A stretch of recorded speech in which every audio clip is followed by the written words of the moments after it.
War correspondent Lara Logan has left CBS News after a number of years there. She said goodbye by doing something unthinkable.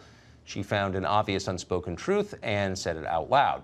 While appearing on the Mike Ritland podcast, Logan described the press as so liberal that they're unable to perform their basic duties as journalists. Watch. And the media everywhere is mostly liberal. But in this country, 85% of journalists are registered Democrats. So that's just a fact, right? There's one Fox, and there's many, many, many more organizations on the left. But the problem is that the weight of all of these organizations on one side of the political spectrum, when you turn on your computer or you walk past the TV, if they're all saying the same thing, the weight of that convinces you that it's true. You don't question it because everyone is saying it. I didn't even notice that there was a bias in the media. You read one story after another or hear it, and it's all based on one anonymous administration official, former administration official, right? I mean, that's not journalism, that's Fox News senior political analyst Brit Hume has been in the media for a long time. We mean that in a good way. He joins us tonight. What do you think of what Lara Logan said, Brit? Well, she's absolutely right, and it's perfectly obvious that she's right. And the striking thing about it is that as many of her colleagues and mine and yours deny it as do. They do. And I've always thought this about bias and about fairness in news coverage. Fairness is not really a policy or even an attitude. Fairness is really kind of a skill.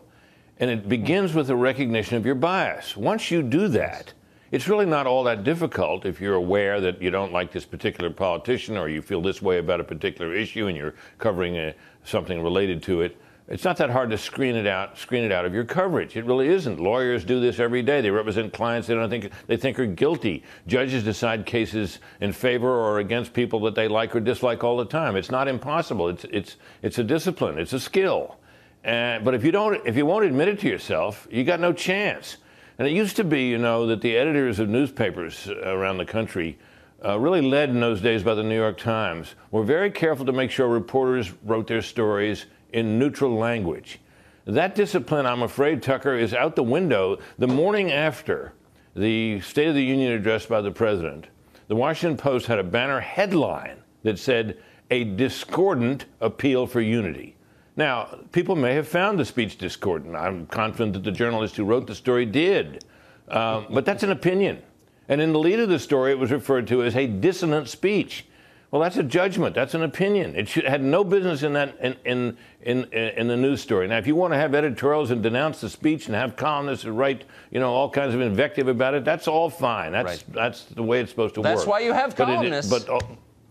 That's right. That's why you have an editorial page, and all the restraints seem to be coming off now.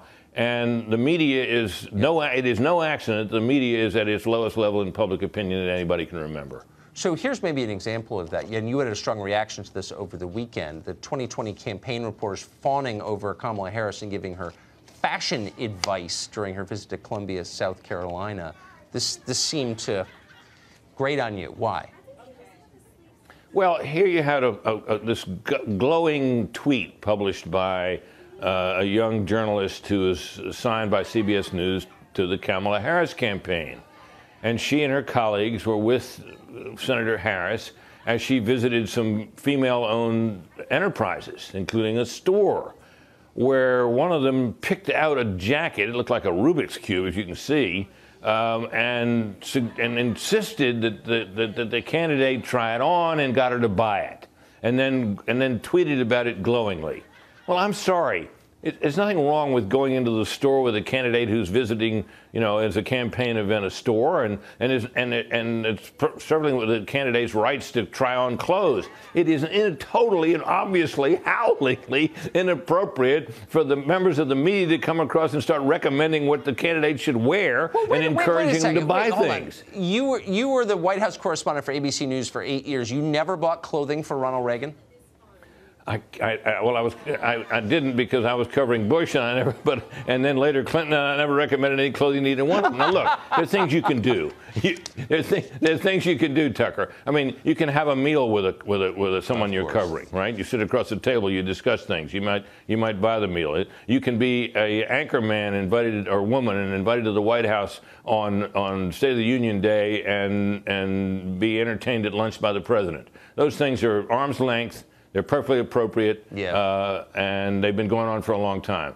But this kind of chummy, let's go shopping stuff is obviously something inappropriate. And the fact that these journalists who were involved in that defended it, and lots of others too, shows you how far down this road we've gotten. Can you imagine, for example, someone with with a hard right candidates, helping them try on a jacket I mean, it's just unimaginable. Not if you're a reporter. But that's you shouldn't be how doing it that. is. No back rubs, no picking out clothes. Those are my personal rules I've lived by. I'm totally with you.